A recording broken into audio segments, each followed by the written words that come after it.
Hello guys and welcome to home stream number 6 from my laundry slash hobby slash office room. I hope you guys are doing well and very excited. Today we are going to bring Ronan to life in full color. So I'm very excited to get painting this guy. He's one of my favorite cosmic characters in the Marvel Universe. I've loved Ronan forever. Very excited to see him on the tabletop finally and to see all those awesome paint jobs. So we're going to start painting this Ronan that I have here, and we're just going to get right into it. So I'm just going to switch off of this screen because there's no need to look at this. We're going to go right to here, and we're going to take a look at this glorious miniature. All right. So I'm going to go with a pretty classic green color scheme. I looked at a lot of references. There's really no wrong way to do Ronan. Everybody's pretty much done their own interpretation on it over the course of his history. From Fantastic Four villain to Avengers to Captain Marvel adversary to, part-time Guardian of the Galaxy kind of good guy. This guy has been everywhere, and I love the rich history of him and everything that's going in there. So we're going to have some fun, and we're going to paint him up today, and we're just going to see. So I'm going to start with this color right here, this Misfits Green from the Scale 75 Fantasy and Game range. It looked like it would be a pretty solid green to start with. Looking at a lot of the references, he's kind of got this deeper forest kind of green going on. There's a bit of blue in it though, kind of like all cosmic-y colors. He's got some crazy stuff going on, so I'm gonna do the glowing hammer. Well, we'll see if we get that far. Paint him yellow. Maybe the second one. Maybe the second one I'll paint yellow. The first one though, I don't know. But yeah, we'll definitely, once we paint the hammer, we'll get some glow in there. Obviously, that's very important. We want that universal weapon to look really scary. So, alright, here we go. So I'm just going to start with my Misfits Green. I'm going to add a little bit of Glaze Medium. I did the Zenith Prime on this guy. You can see how he's kind of dark on the bottom and he's lighter on top. So we're just going to kind of do the washing technique and see if we can get some good results pretty quick out of him. I think this will work out pretty well. I'm just going to dive in there and I'm just going to start layering this color on. I'm going to have to do a couple of layers to get it to where I want it, but you can already see how, because I've got that Zenith Prime in there and I've already got shadows and highlights going on, a really quick application and we're already off to the races. So I'm just going to be a little careful around this chest symbol, even though I'm going to paint over it. It's going to be a different color, so I just want to be kind of clean here, a little bit neat. This is still slopping it on, but not quite as heavily as is going on. Hope everybody's having fun. I hope you all had a chance to check out the Ultron Raid AI system that we posted up last week, and got some fun games in with family members or even solo. If you haven't checked those out yet, you should. They're pretty awesome. It's a great way to kind of challenge yourself or introduce somebody new to the game in a really nice and quick manner, where you can team up and kind of both be working towards the same end to beat up an AI-controlled robot. Those poor robots. No wonder they revolt all the time. They're always getting beat up. Every time somebody invents AI, it's only to beat it up. It's never to give it a chance. So we're just going to block in this green, and we're just going to keep working on that really quick.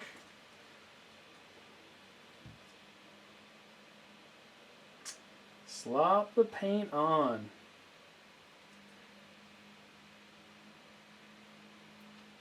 Oh, so thinning the paint? Yeah, I can probably get that on when I move to my next color. I think we can do that. A lot of thinning the paint though is really it's just feel. It's kind of experience and knowing what I want the paint to do. So like when I'm building up a wash, like I am here, I'm looking for like a different consistency. And sometimes I'll put the paint on and I'll be like, no, that's too thin, it's too thick. There's no like magical formula that's just gonna like net you exactly what you want, because what you'll want will change every time. So like if I'm not gonna do a wash and I'm just gonna paint like a solid base coat, which I've done before on stream, I usually just get the brush a little damp and then I just mix it into the paint, depending on how much paint I've put on my palette, and that's usually enough to loosen it up. It can vary by paint line too. I've noticed that some paint lines are thicker than others. So you do have to kind of watch that. So again, it's a lot like cooking, right? How much salt you add to a dish. The recipe will tell you one thing, but really you have to taste it to know. And I'm not saying taste your paints. That's weird. But use the paint. Like apply a little bit of it to an area. You can always wash it off with your secondary brush that you should always keep on hand. Just get it a little damp and wipe it off, and you can clean pretty much any mess right away. You can even get recently dried paint off with that method too, if you move quick enough and you scrub long enough. So there's lots of really great ways to kind of get in there and get the feel for it. And then different painters like different levels of paint flow and stuff. I think Dallas likes his paint a lot thinner than I do. So it goes back and forth. So we're just blocking out these greens really quick. And this Zenith Prime kind of pin washing technique is so nice. because we're getting really good results really fast. It's just going to save me a whole lot of time. I'm doing a lot of cloth blending and stuff, which I could do. But why? Why, when we've got all these nice folds, this good sculpted detail, and it'll take so well to this wash? So, what we want to avoid is we just want to try to avoid pools, like we saw in the head there. So you do want to kind of like look over the guy every once in a while, the miniature, and make sure that you're not getting any like heavy pools or anything, because that will cause problems down the line. And one of the things you do want to watch for when you're doing this is like if your paint starts to dry out on the palette, which it's going to do, you may have to apply a little bit more water, a little bit more glaze, just to get going in there. So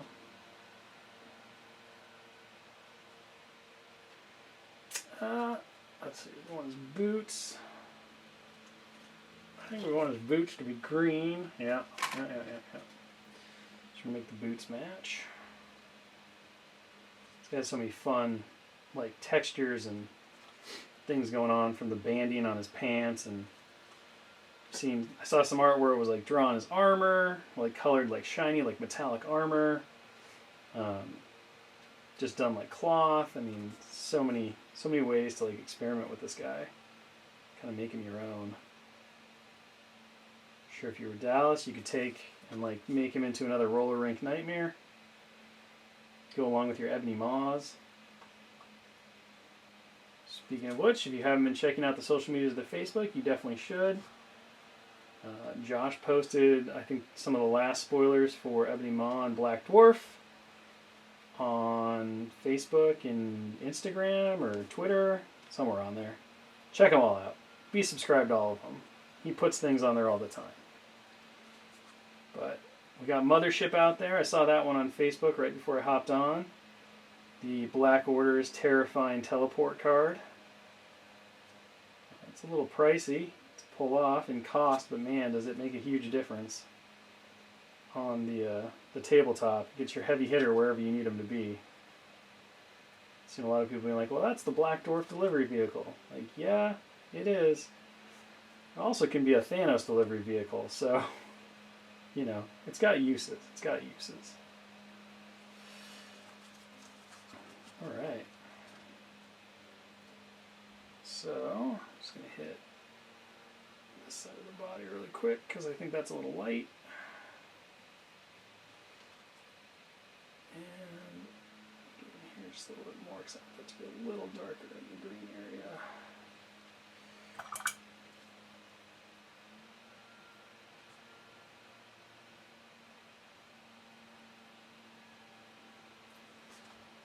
Okay, there we go. So I think we have successfully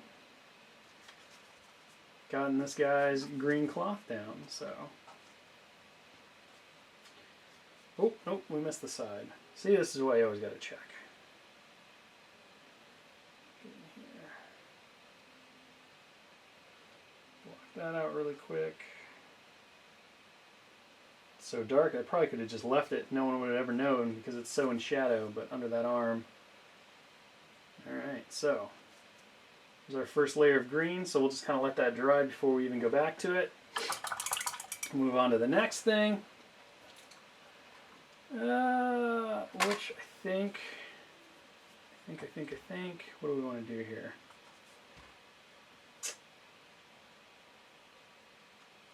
I think we'll try, so I'm going to experiment a little bit.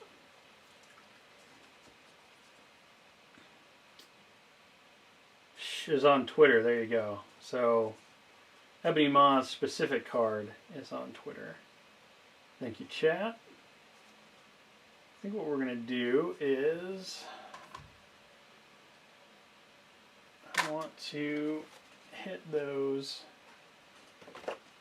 gauntlets. So I'm going to do this really quick. I'm going to go off book a little bit. I'm going to make the hands green, like he's wearing gloves, and then I'm going to make those vambrances metallic, because I don't think that the hands necessarily, to me, scream gauntlet, but the bands around his wrists definitely, to me, say they want to be metallic. So we're going to kind of split the difference here, and we're going to say that he's wearing his little finger gloves.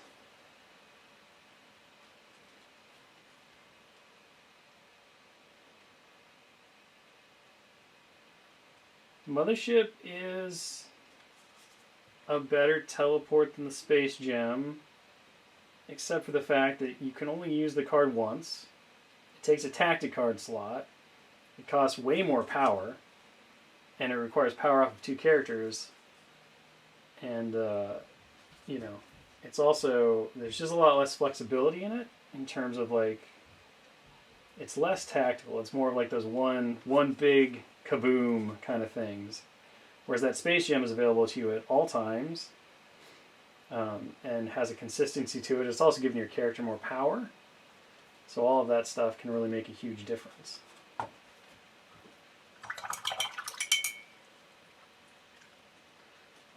Alright. So we got that. Okay. I think where I'm going to go next is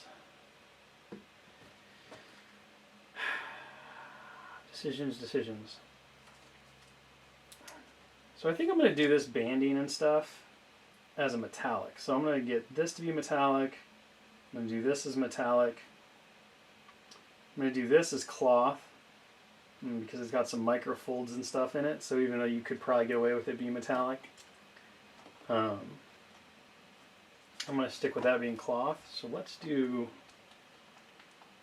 the cloth next. So this is kind of, I want this to somewhat match my metallic, and we're going to try something fun with the metallics today too. But I don't know if it's going to work, but we're going to give it a shot.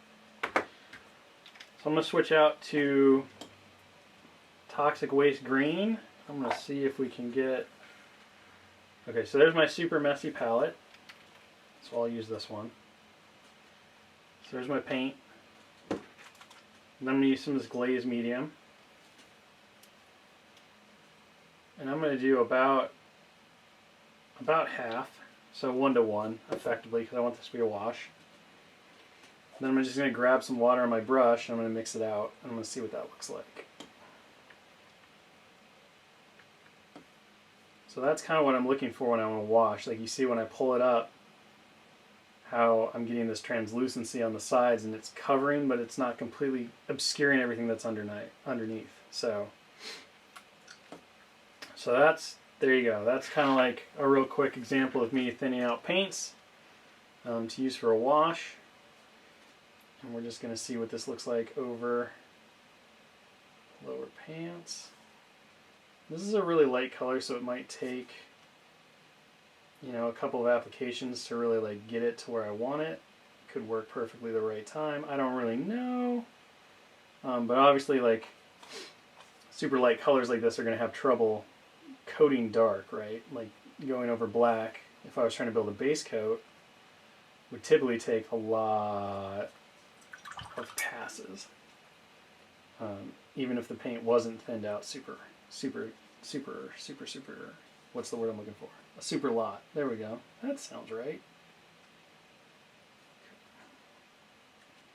So again, this is going to kind of be Probably a labor of love because I'm just going to build these colors slowly.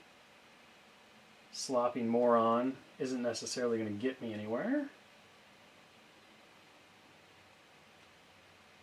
So we're just going to start and we'll let it dry and then we'll come back and we'll do it again.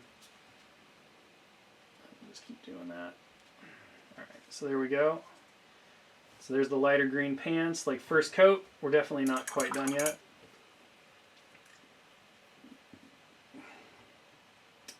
Okay. I'm going to do the belt too. So I'm just going to come in here, do that. And this is kind of why I wanted to be careful when I was applying that green, because if I had hit it with the green, it would be too dark. Let's come up here. And I'm leaving those big flat squares clear for now because I think I'm going to do those in metallic. So we're going to kind of like hopefully mix a little bit of flat color, true metallic color, and it's going to look really cool. And if it doesn't, we'll fix it. Because you can always fix it. If you keep your paint layers nice and thin and give yourself the chance to kind of mess up. Lord knows I've made more things ugly and gone back and fixed them than I've ever made them perfect on the first try.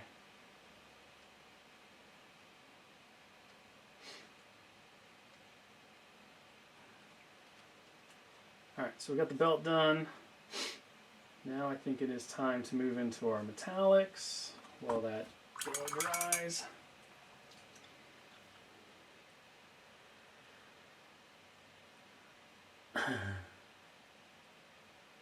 Alright. And okay, so this is what we're going to do. We're going to go to these green metallics. So there's not a really good yellow-green metallic. So what I'm trying to do, is I'm trying to match this. So a lot of the art reference that I found had this like yellow metallic going on, where it's a very yellow-green. So what I'm going to try to do is I'm going to try to match this, but I don't have a color that looks like that. So I'm going to get a little creative. So I'm going to use the Citrine Alchemy, which is a super light, like pale yellow gold.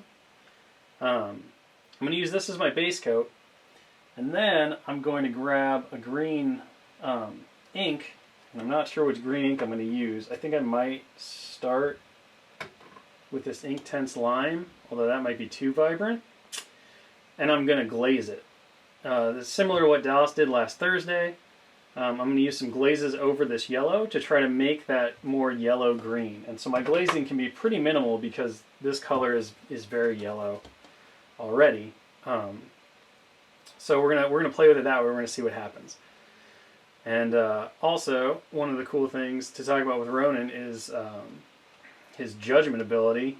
This one was kind of fun. I saw a lot of people being like, what's the judgment special condition? Well, it is one of the first special conditions that was a surprise. It's going to get added to the book. For those who haven't seen it, effectively Ronan can spend 2 power when he or an allied character within range 3 is damaged by an enemy effect. After the effect is resolved, you get to use the superpower Judgment. The character that caused the effect gains the Judgment special condition. So what Judgment does is it says that you just don't gain power when you take damage. So it kind of shuts a character down from being able to generate that power. So it's a really powerful ability, and I think it fits Ronan really well. So, like we've talked about several times throughout the course of like all the streams and stuff,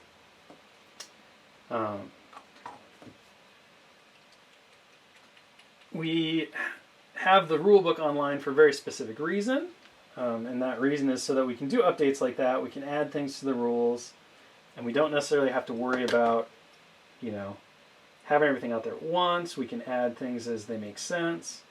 And Judgment was definitely one. It started actually initially because I had a design for Ronan done well before we had even really started like locking down the core rules. And Judgment wasn't a special condition actually. It was just something that he he doled out. It worked the exact same way as the special condition does, but the difference was is you couldn't shake it, you couldn't get rid of it. The way that you'd get rid of it is Ronan could either put judgment on somebody else, or you would get dazed or KO'd. I think took it off at the time too.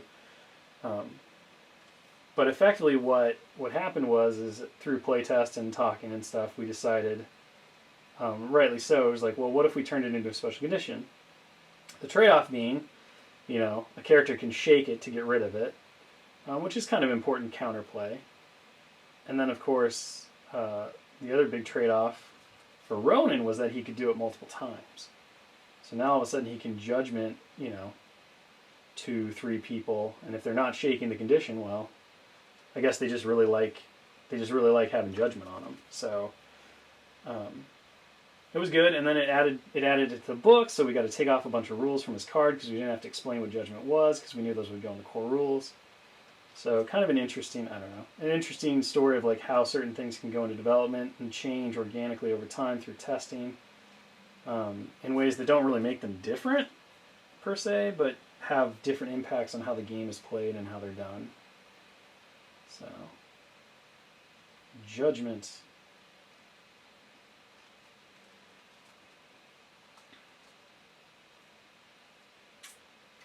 All right, so we're going to do that.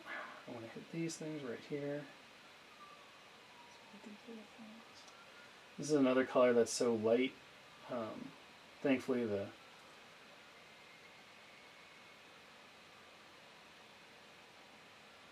current base coat, or my Zenith Prime, will help out with that a little bit because I'll be able to rely more on that gray primer, but it will probably take a couple of coats of this to get to the point where we'll be able to glaze it.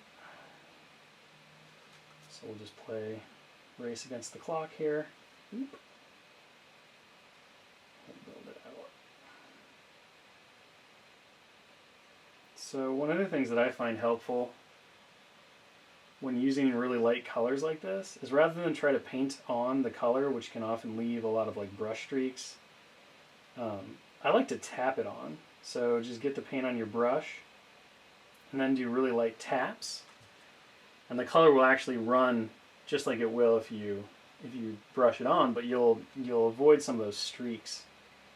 And that can be like a really big time saver. Depending on how fast you want to go, you can just take like super big. I don't recommend this necessarily, but you can take like really big dops of paint, especially for flat surfaces like this, and just gently tap them on, and the paint will stick on there, and you won't get that streakiness, so you can move a lot faster.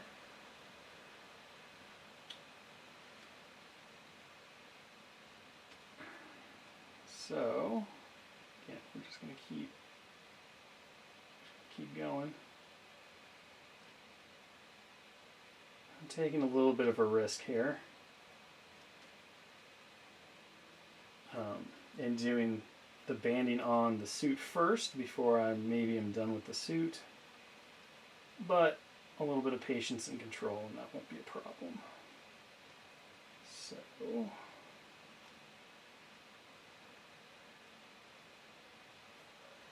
just going to keep going on this. We're going to get all of our yellows down and then move on probably to something else, and then we'll come back.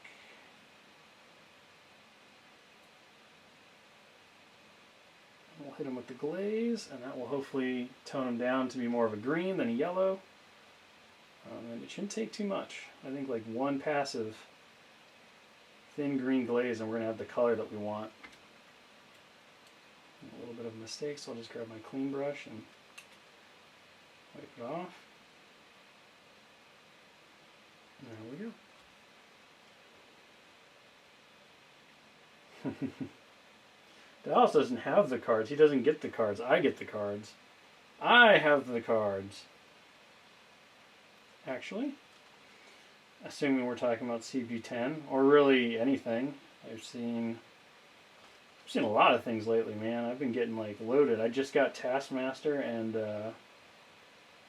Punisher cards yesterday for approval. Man, that made me really excited to paint those. And it was funny because I think like right at the same time Dallas got the plastics in the mail for the first shots, and he was like, "Look at these," and I was like, "I just looked at the cards for those. What do you know? What do you know?"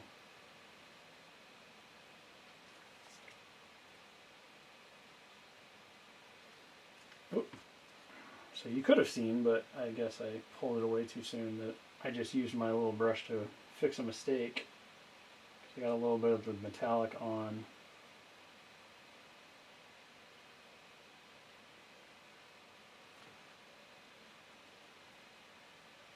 His knuckles. Yeah, I'm not looking for a perfect coat on this pass. It's not going to happen. The color is just way too light for that.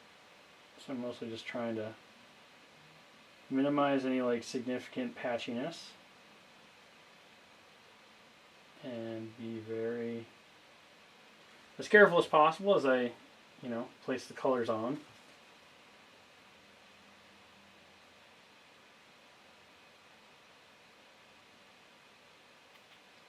So that I don't have to redo it on the green or anything like that.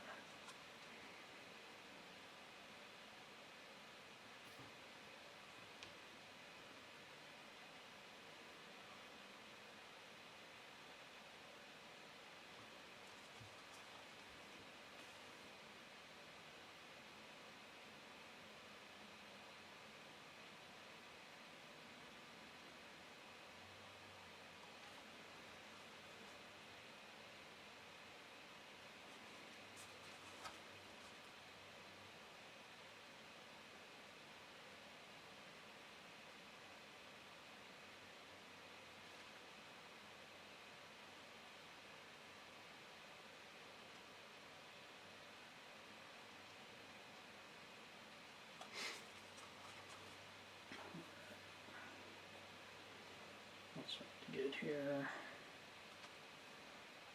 Need to get this little belt piece.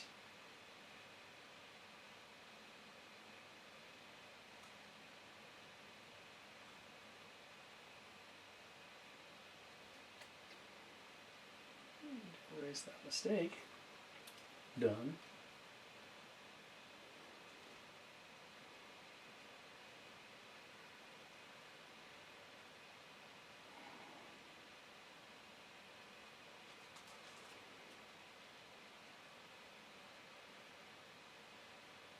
Hit that.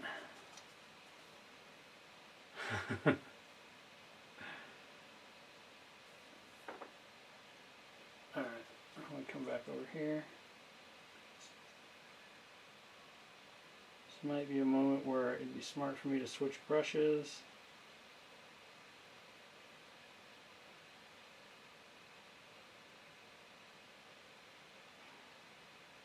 But we're already in it, so whatever. I'm okay with getting a little slop on that shoulder pad.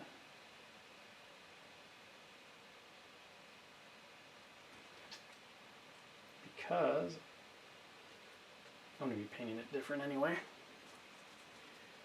I'm using a 2 right now.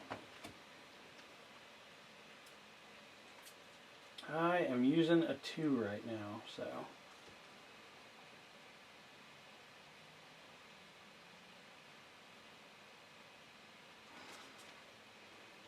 And this little neck thing.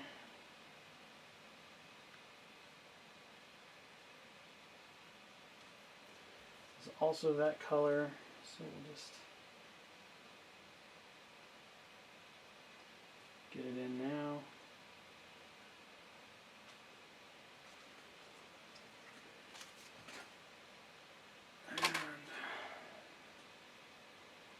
And then hit the mask too.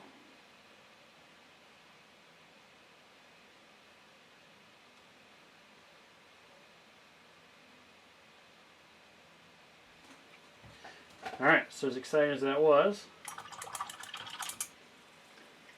I mean, Mojo's got legs. He walks around. I don't think he's terrain. Like, he's mobile. He moves. And now we just do the fun part of doing our second coat. So don't sell the mad ruler of Mojo very short, man. He walks around, he moves. He's got them spider legs.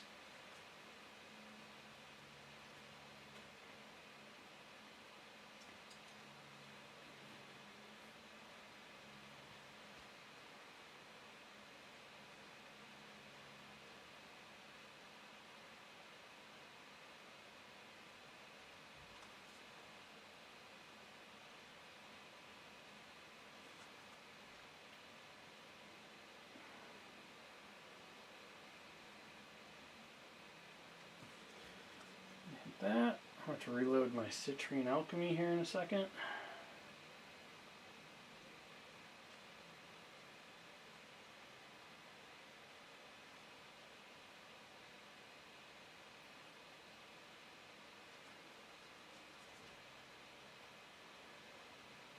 Because we're running out of paint.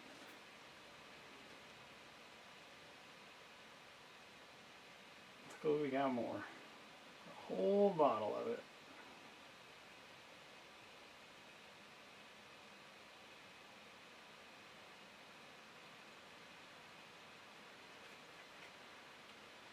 Made a mistake, just get in there. Wash it off. Go back to it. This is the fun. Just zoning in, letting the world fall away.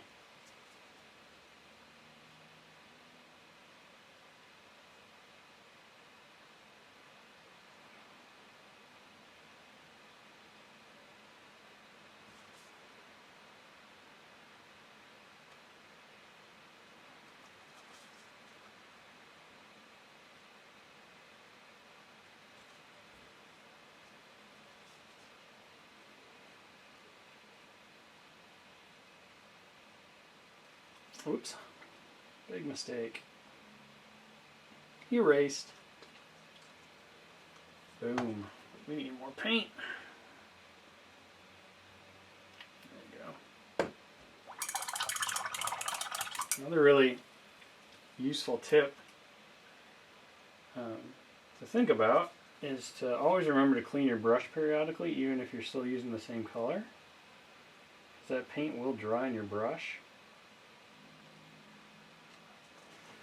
And as it dries, it's going to make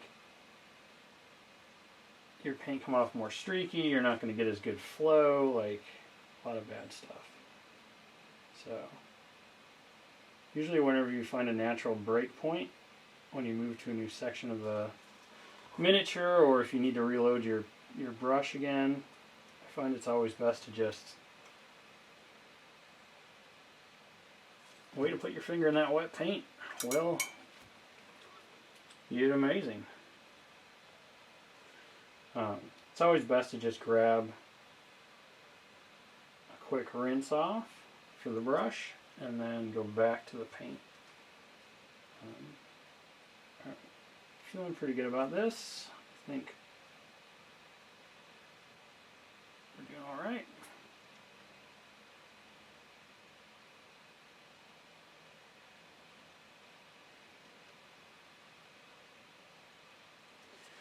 Alright, so there's kind of our citrine. That's actually, like, because of how the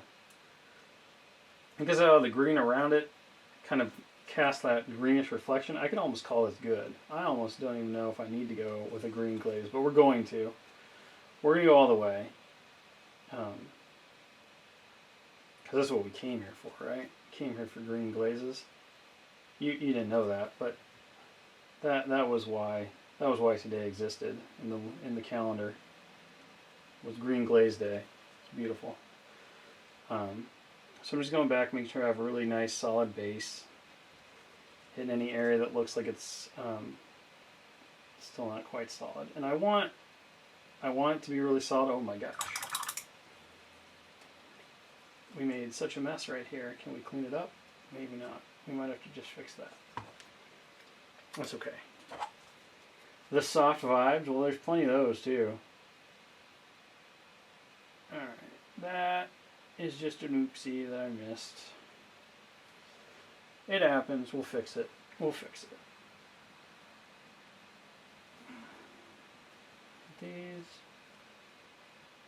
I hope everyone's doing well out there in the world and wherever you guys are.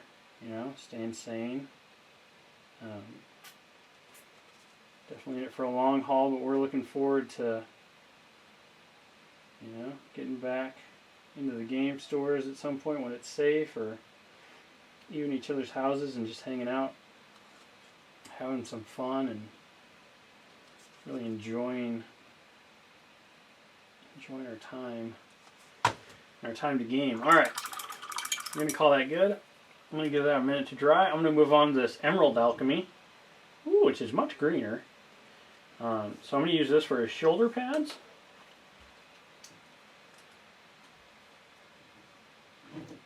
So I'm going to use this color for his shoulder pads. Because in the art that we have, his shoulder pad green is kind of the same green, but as his cloth, but we know it's armor. And so we're just going to take that extra step. And we're going to hit it up with his green. And I'm doing this first because obviously it's a very light green, being a metallic. So we're going to deepen that up with the same green glaze that we're going to use on that yellow citrine to kind of tie it back together. I think one of the things that I always really enjoyed about Ronan and his look was how it has these weird, like, kind of Egyptian vibes to it. You know, the Kree, not really the Kree in general, but definitely the Accuser Corps and Ronan specifically. He's got this really cool kind of Egyptian pharaoh look going on, and I always thought that was really compelling and interesting. So just trying to play with that and making it really fun and bold, getting these colors down. I think, you know, like looking at it, this green could have totally worked for the banding, but I really like that. I like that yellow, that contrast of that yellow against that green is going to look really nice, I think. So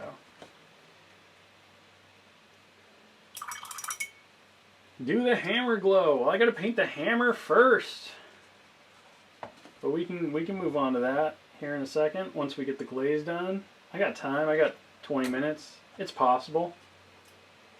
It's possible. I want to fix this. I need to fix this though. This is bothering me.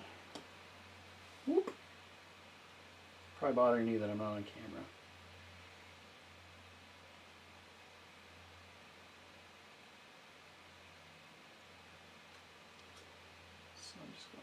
That's not going to work. Alright, we'll have to come up with a new way to fix it. I'll have to think about that. I'll probably just have to go back through and hit it with a mix. So, I'll fix that right now. Okay, we're going to look at our optional greens. We don't want olive green. It's either green or it's lime green.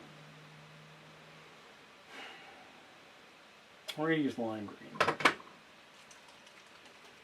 We're going to use this lime. So Inktense lime, super bright green. Super, super bright. Got a lot of yellow in it, which means that it'll play well with our colors. Woo! Like all inks, it's very runny. Okay. So I'll put this one back on just so people can see it. Okay, so making a glaze. So obviously, my wash, there's my ink. It's really, really potent.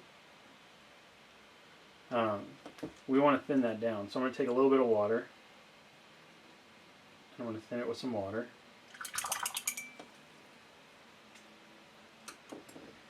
I'm going to use my glaze medium again. And I'm going to do a bit more glaze medium. So like a 2-to-1 kind of is a way to think about it, because I want this to be really thin. Like this needs to be like a transparent cellophane layer. So all I'm really looking for is for it to like tint. Kind of like how you see how it works on the white right there, and how it just tinted that. So the white is still there, but now I have this really bright green. That's what I'm looking for out of a glaze. So I want it to be just the faintest bit of color. But because that ink has such a high pigment concentration because it's so powerful. I can get that really thin layer. Moment of truth. And it will just tint that color just enough so as I build it up layer by layer,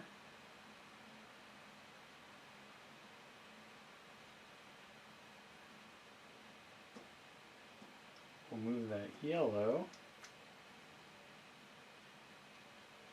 to the green, and it's going to be subtle at first, like yeah, I don't clean my palette like once in a blue moon. I think the last time I cleaned this one, I pulled out like all the dried paint and I discovered that there was depth to the wells, which was shocking to me because I didn't know that. I was just like, oh man, look at how much more space there is for paint. I think it had been like 5 years or something. Kind of a monster when it comes to that. So you can already see how that glaze has tinted that metallic so that now it's coming out with that green sheen. And it was just enough, right? We just wanted a little bit, just a little bit of color to start shifting these yellows. This yellow gold into more of a green hue.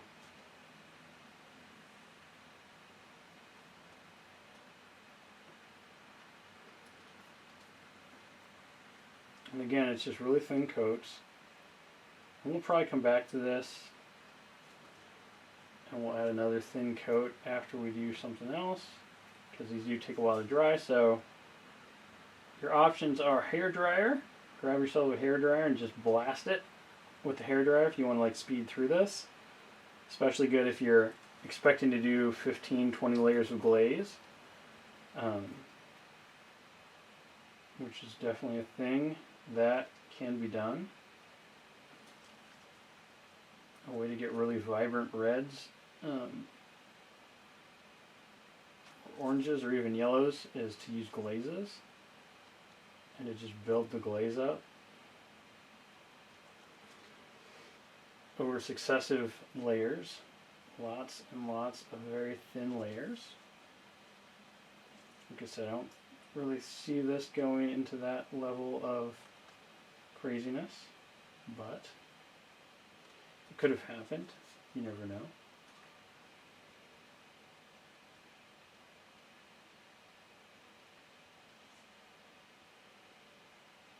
These.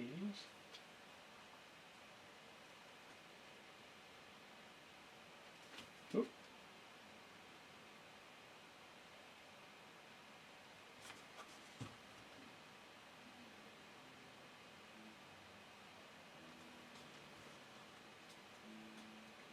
We got our gauntlets.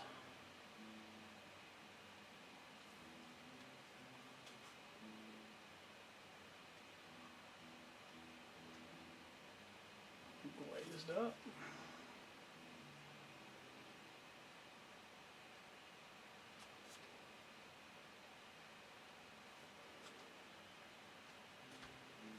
Feel this?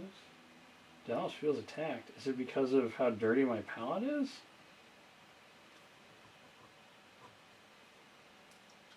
I'm not really sure. I'm not really sure, Dallas. Why are you attacked?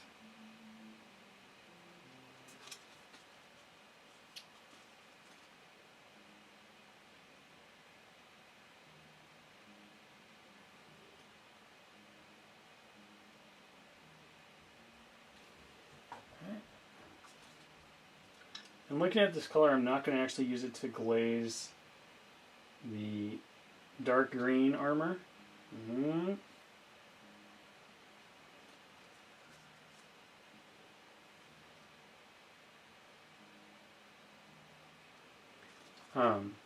Because it's not going to be deep enough. So it's not going to achieve the effect that I want. So we're just going to ignore that. Alright, so first layer of glaze is done.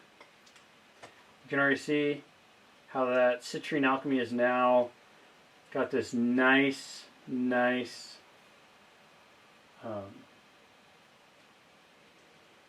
green tinge to it. You know, we took it from that really bright gold yellow and we turned it into this nice cosmic looking green. And that's just one.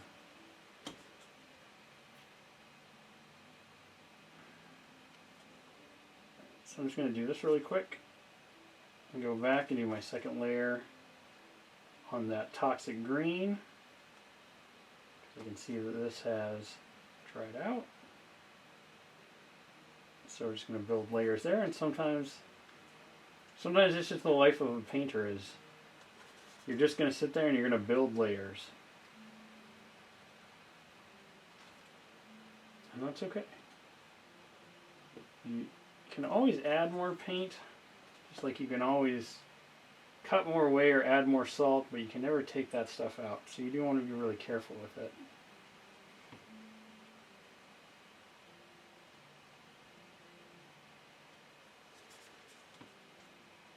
It is like building suspense. I don't know if there's as much payoff though. There probably is. You do get a fantastically painted miniature at the end. Alright.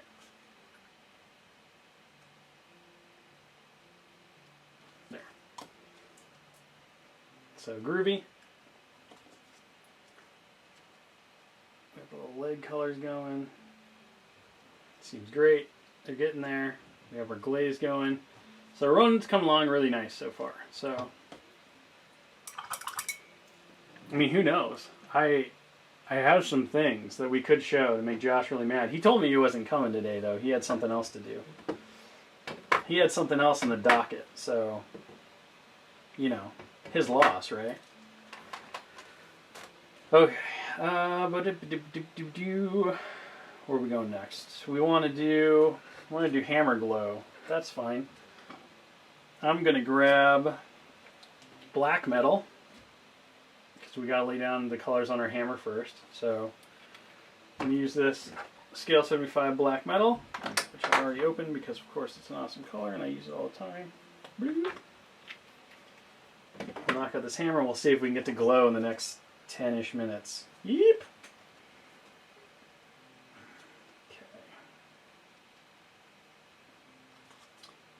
Done. So we're just going to knock this color on really fast. I mean, what color are we doing our glow? I know the... Oh, well, you're not going to see that. I know the purple was on the Studio Mini. Kind of done purple glow before. We could do blue glow. Makes sense with the cosmic. We do purple, but go more towards like a magenta, I suppose. Favorite of Thanos' children? I mean, it's pretty easy. It's Corvus Glaive, followed very closely by Proxima. And because they're a couple, I feel like I can choose both of them and not be cheating on that answer.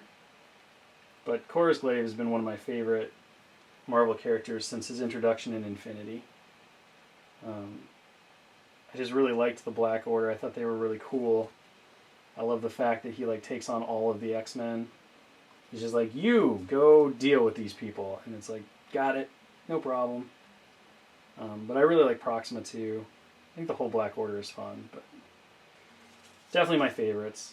I don't really count Gamora so much, you know.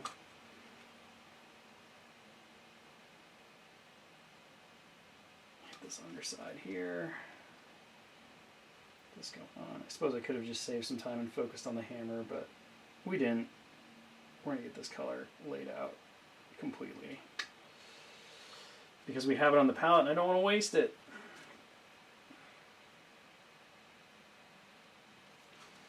Okay. Go. Soul Glow. I don't even know what color Soul Glow is.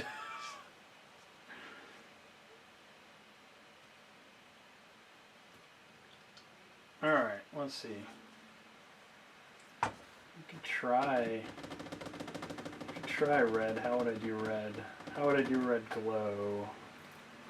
So we want like a really bright red, I imagine. Um, hmm. Hmm. You know, like as far as like the movie appearance goes, I kind of just assumed that that was how it was going to be, so I wasn't really disappointed. And to be honest, like those movies weren't about introducing new characters. They were really about, you know, completing the story arc of the characters that we had spent 10 plus years with, right? So from like a storytelling perspective and stuff, I wasn't really too concerned about it. I think there were enough little Easter eggs in there for somebody who knew the characters from the comics and was kind of watching for them.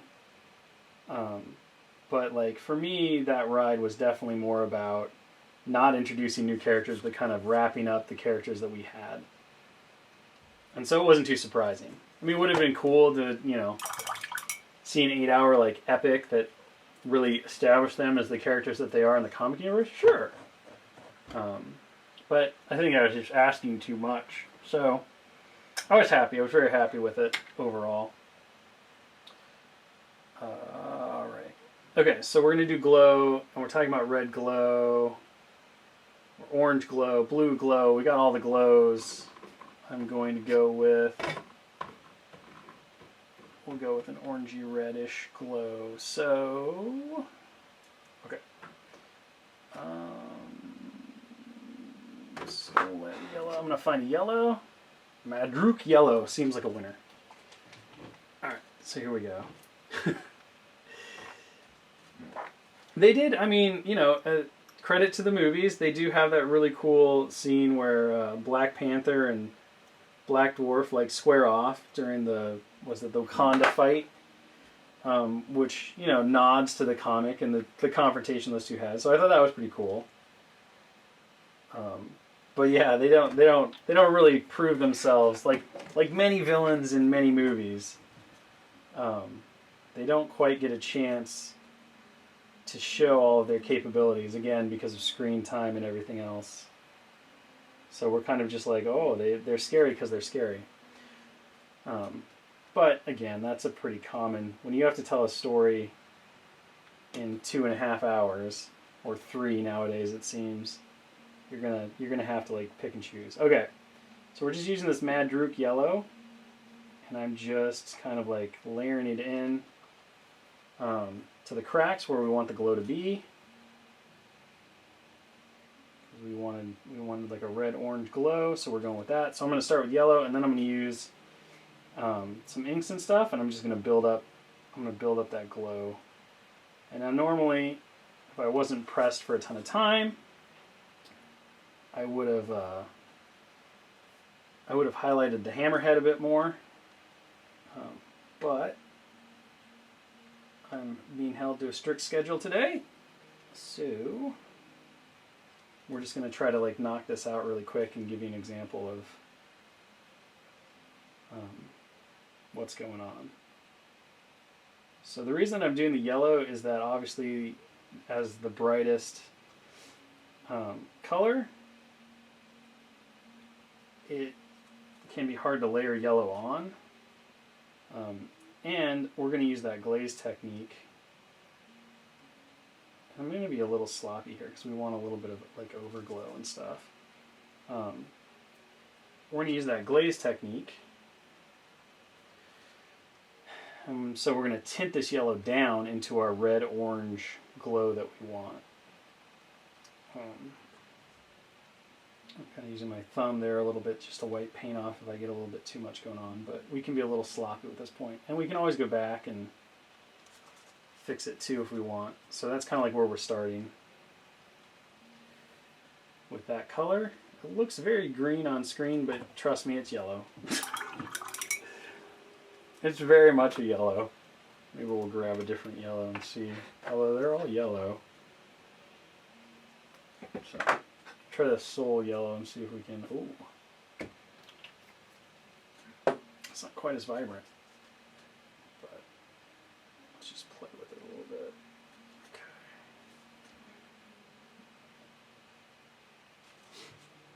Let's kind of knock this out really quick. All right, close enough. Alright, so there we have our yellow based in. I'm going to grab an Inktense orange. Do I have an orange? Maybe we'll use this. Okay. So I'm going to use this fluorescent orange because I don't see an orange ink. I only have a red ink. I have an oxide ink. I wonder what that looks like. That looks really red though. So I'm going to use this fluorescent orange. And we're just going to play with that. We're going to wash that into the yellow. And then we'll go over that with a little bit of red. And with any luck, we'll get something that kind of looks very lava-y and, you know, grody. So the Inktense, or the fluorescent colors that we've talked about before are pretty thin to begin with. So you don't really have to thin them out too much before they get going.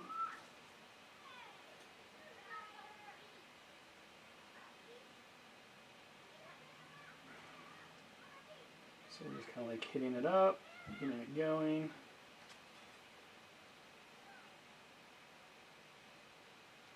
Just go over kind of like the whole blade, so you can kind of see how that's starting to play a little bit. So we've got the yellows and we've got the orange in there.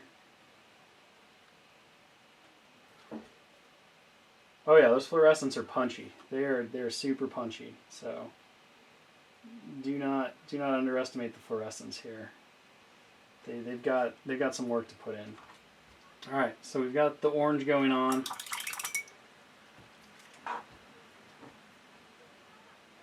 And then what I would do is I would kind of like, I could build that up and keep building it. And again, you can kind of be a little messy with it because it is a glow. You want your lines to be tight by the end of it, but you can always come back in with your metallics and kind of like slap things out. And then what I would do, well, let's just keep working with the fluorescence. So fluorescent red, super punchy bright red. Come in there. Slap that. Get it a little watered down, so loosen it up nice. A little bit smarter. So this one I want to avoid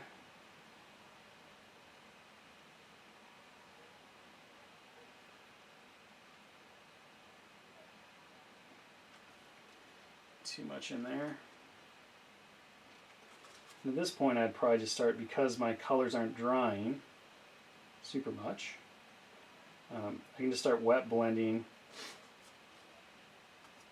in those crevices. So I wipe that away because I don't want that going on.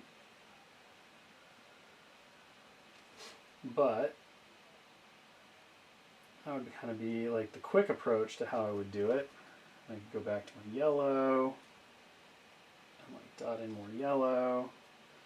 And like you could really start going with the wet blending if you wanted to. Get like some orange, slop that in there, start blending it out.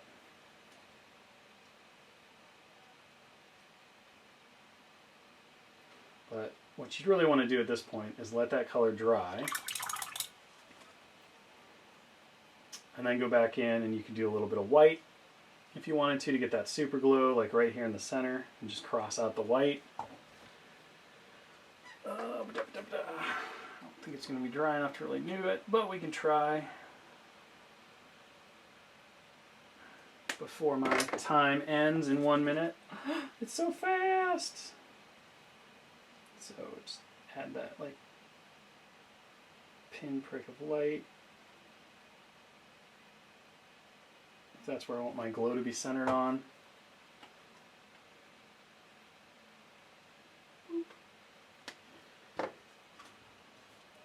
So you kind of see how like that dot of white gives you that heat zone.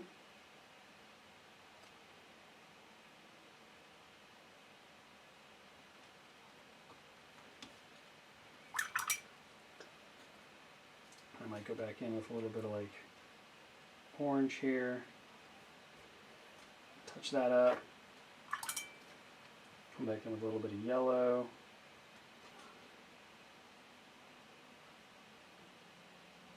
Hit that, kind of like that.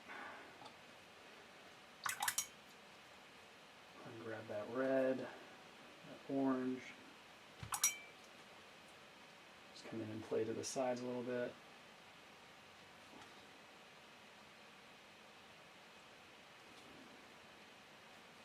And it's okay because like you want that glow to kind of be like a glow if you're hitting over the sides of the hammer a little bit. And again, like I said, you don't want it to be like super sloppy, but you can always come back and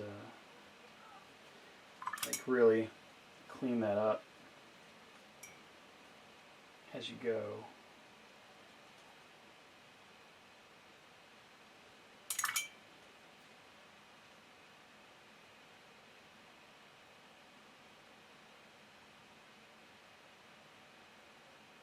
Just kind of blend in that white a little bit so it's not too punchy.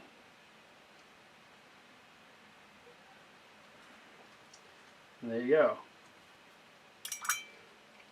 It's a very super rough, like, yeah, so I'll show you really quick on my super messy palette. The fluorescents are really thin, like they're not meant to be a base coat, like in any way, shape, or form. So if you try to just like base them, it's never going to work because you can see like how loose they already are on the palette, right? So already if I work it too much, it just starts to split.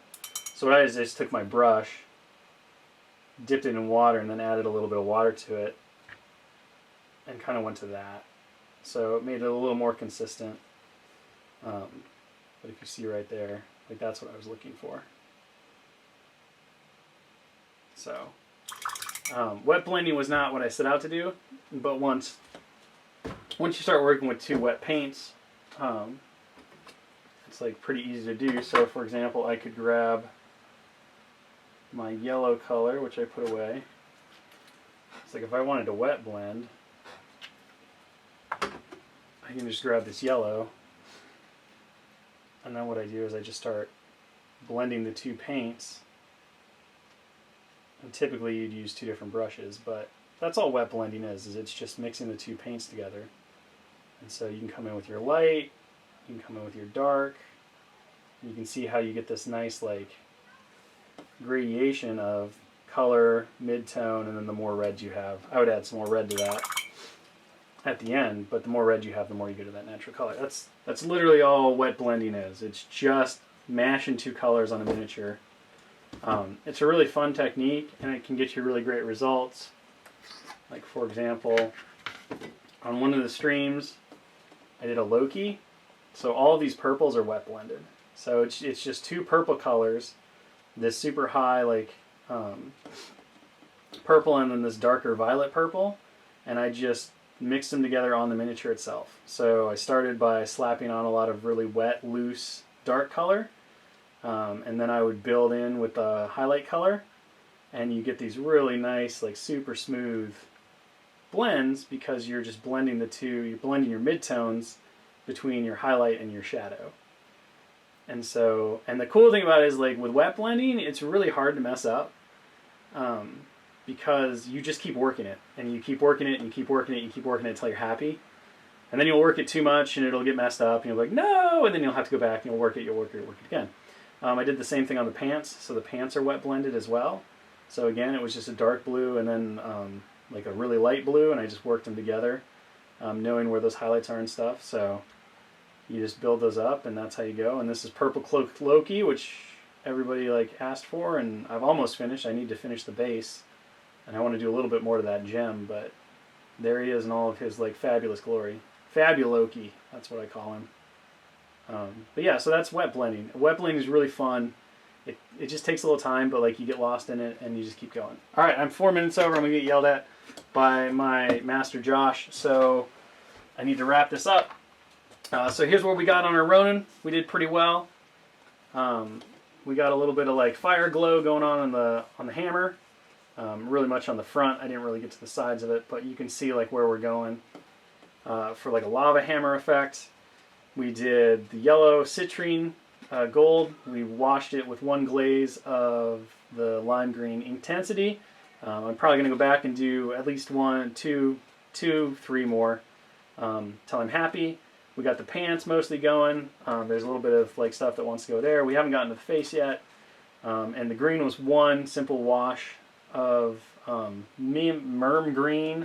Misfits green over that Zenith Primelight. And then we got to finish this stuff here, and we'll go back to the hammer and make it look really nice. But overall, for a little under an hour, I'm very happy with these results. I would be happy to put this guy on the table once I slapped his color in his face and not even worry about anything else. I think he'd make a great tabletop mini, as he is. So there you go. So don't be intimidated by painting. You guys can accomplish a ton in an hour and make some really great results with some very simple techniques. And you're just going to get better and faster the more you do it. So next week, I don't actually know what the plan is. I might come back and we might finish Ronan. We might move on to something else. I don't know. Josh is in control. What I would say is be sure to continue to watch the all of the social medias. Facebook, Instagram, all of that good stuff. Twitter. Josh has plenty more stuff that he's going to be posting up. Be sure to check out the stream Thursday at 1 p.m. Pacific for Dallas. Dallas is going to be doing some fun stuff. I don't know if he's going to be doing a Drax or not. I already painted my Drax, so of course I couldn't do Drax today because my Drax has been done for a little while. He actually traveled with me to a meeting at Marvel down in Burbank, so I had to get him done with all of my Guardians. But he was a super fun miniature to paint, and so maybe Dallas will be doing that. You can see that I used the glazed metallic technique on his shin plates and his blades and stuff. Gives him that cosmic look. And that's kind of how I tied all my Guardians together. But with that said, thank you so much for joining me, guys. I hope that you had a wonderful time. Stay safe. We look forward to interacting and seeing more of your stuff on the streams on Thursdays and Tuesdays, as well as on Facebook, social media, all that stuff. So take care, and we will talk with you guys very soon. Goodbye.